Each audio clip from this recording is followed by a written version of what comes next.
সবুজ রায় ঘোষণার যে কার্যক্রম সেটি ঘিরে ট্রাইব্যুনালের প্রস্তুতি সম্পর্কে জানাবেন। কেমন কঠোর নিরাপত্তা দেখছেন একটু জানতে চাই সার্বিক খবরাখবর। বলছিলাম একটু আগেই যে এই যে রায়টি হবে এই রায়টি ঘিরে মূলত বেশ কয়েকদিন ধরে ট্রাইব্যুনালের যে প্রস্তুতি সেই প্রস্তুতি চলছে এবং আজকের যে প্রস্তুতি সেই প্রস্তুতিও এর মধ্যে সম্পূর্ণ হয়ে গেছে। এর মধ্যেই এই ট্রাইব্যুনালের ৩ সদস্যের যেহেতু ট্রাইব্যুনাল, এই ট্রাইব্যুনালের ৩ জন বিচারকই এর মধ্যে এসে পৌঁছেছেন।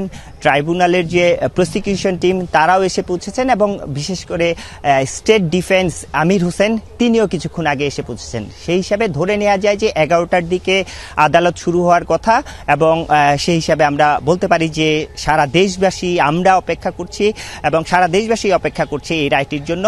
হয়তো ঘণ্টাখানেকের মধ্যেই এই রায়ের যেই জন্য মানুষজন অপেক্ষা করছে সেই রায়টি, প্রত্যাশিত রায়টি হয়তো সবাই শুনতে পারবেন, আদালত সেই রায় ঘোষণা করবেন। এবং এর মধ্যেই কিন্তু এই যে ট্রাইব্যুনালের আশেপাশের যে নিরাপত্তা সেই নিরাপত্তা ব্যবস্থাও কিন্তু জোরদার করা হয়েছে এবং আমরা যতটুক জানতে পেরেছি যে এই রায়টি অর্থাৎ এই রায় ঘিরে যে রাষ্ট্রপক্ষের যে প্রত্যাশা তারা সর্বোচ্চ শাস্তি দাবি করেছেন এবং কিছুক্ষণ আগে যেটি বললাম যে আমির হোসেন রাষ্ট্রনিযুক্ত আইনজীবী, তার সঙ্গে কথা হয়েছিল। তিনি বলছেন যে তিনি যেই তার দাবি যে যুক্তিতর্ক উপস্থাপন করেছেন সেই যুক্তিতর্ক অনুযায়ী তিনি তার যে আসামি শেখ হাসিনা এবং আসাদুজ্জামান কামাল তাদের খালাস পাবেন বলে প্রত্যাশা করেছেন। আমরা একটু কথা বলতে চাই, আমাদের সহকর্মী রাব্বি হোসেন আমার সঙ্গে রয়েছেন।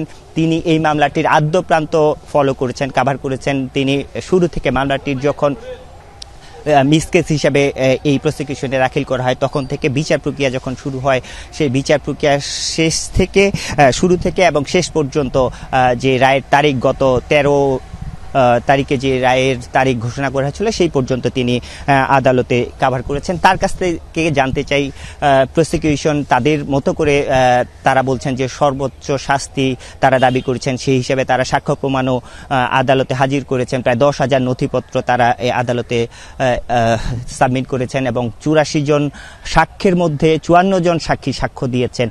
আমরা আইনিভাবে তারা বলছেন সর্বোচ্চ শাস্তি দেয়া হবে। আইনিভাবে এই যে মামলাটির আইনি যে বিষয়টি সেই বিষয়টি আপনার কাছ থেকে জানতে চাই যে আইনিভাবে কতটুকু সাজা হতে পারে। সবুজ, মূলত আন্তর্জাতিক অপরাধ ট্রাইব্যুনাল 1973-এর আইন অনুযায়ী আন্তর্জাতিক অপরাধ ট্রাইব্যুনালের এই যে মানবতা বিরোধী অপরাধের মামলার এই বিচারটি আসলে চলছে। এই আইনে মূলত এখানে সর্বোচ্চ শাস্তি হিসেবে মৃত্যুদণ্ড রয়েছে, পাশাপাশি সেখানে আমৃত্যু কারাদণ্ডেরও বিধান রয়েছে। এছাড়া এই মামলার মূল এই যে অভিযোগগুলো আসছে এই অভিযোগের পরিপ্রেক্ষিতে যারা আসামি রয়েছেন তাদের সাজার যে মাত্রা বা তাদের যে অপরাধের যে মাত্রা সেই মাত্রা অনুযায়ী মূলত এই সাজা নির্ধারণ করা আছে। পাশাপাশি এই আন্দোলনের সময় যে ধরনের এই হত্যাযজ্ঞ পরিচালনা করা হয়েছে সেখানে মূলত দেখা গেছে অনেকে আহত হয়েছেন, জুলাই যোদ্ধা আছেন, তাদের অনেকে পঙ্গুত্ব বরণ করেছেন। এই বিষয়ে নতুন করে আবার আইনে আরও সংযোজন করা হয়েছে যে যারা আহত হয়েছেন বা যারা নিহত হয়েছেন তাদের পরিবারকে এই যে যারা আসামি রয়েছেন তাদের সকল সম্পত্তি বা তাদের স্থাবর সম্পত্তি বিক্রি করে তাদের যাতে ক্ষতিপূরণ দেয়া যায় এই বিষয়টি নিয়েও প্রসিকিউশন থেকে এর আগে একবার আবেদন করা হয়েছে। তবে সেটি আসলে আজকে বোঝা যাবে যখন এই মামলার রায়টি ঘোষণা হবে। অর্থাৎ রায়ে যদি সাজা কার্যকর হয় সেটি সর্বোচ্চ সাজা হতে পারে, সেটি আমৃত্যু কারাদণ্ড হতে পারে, সেটি আরও তাদের অপরাধের মাত্রা বিবেচনা আরও কম হতে পারে। এখানে যিনি রাজসাক্ষী হয়েছেন চৌধুরী আব্দুল্লাল মামুন, তার ক্ষেত্রেও ট্রাইব্যুনাল সিদ্ধান্ত নেবেন, কারণ বিশেষ করে রাজসাক্ষী এই কারণেই হয় যে তিনি ওই ঘটনার মূল যিনি আদ্যপান্ত রয়েছে, মূল যে ঘটনাটি রয়েছে গোপনীয়তা যা ছিল সেগুলো তিনি ডিসক্লোজ করেছেন এখানে, মানে ট্রাইব্যুনালের কাছে তিনি জবানবন্দি দিয়েছেন যে জুলাই হত্যাকাণ্ড কিভাবে হয়েছে, কার নির্দেশে হয়েছে, সেক্ষেত্রে তার কি সাজা হবে সেটিও ট্রাইব্যুনালের এই আইনে বলা আছে।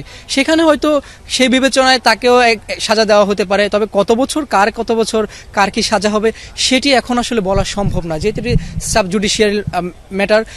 তবে যেহেতু এখন চলমান রয়েছে রয়েছে, 11টার সময় কোর্ট বসবে, তখন আরো বিস্তারিত বলা যাবে। তবে প্রসিকিউশনের তো দাবি থাকে, আমরাও মূলত সেই 11টার সময় যেহেতু বলা হয়েছে যে আদালত বসবেন, সেই সময়ের অপেক্ষায় সবাই অপেক্ষা করছেন এবং সবাই অধীর আগ্রহে বেশ কয়েকদিন ধরেই এই ট্রাইব্যুনালের দিকে দৃষ্টি, যে এই মামলাটি এই আন্তর্জাতিক অপরাধ ট্রাইব্যুনালে জুলাই আগস্ট গণহত্যার যে বিচার প্রক্রিয়া শুরু হয়েছে সেই বিচার প্রক্রিয়ার 1 নম্বর মামলা, এবং এই মামলাটি সবার প্রথম মানে এইটি একমাত্র মামলা যেটি প্রথম, এইটির বিচারের মধ্য দিয়ে আসলে এইটার বিচার কাজ শুরুর যে প্রক্রিয়া সেটি শুরু হচ্ছে।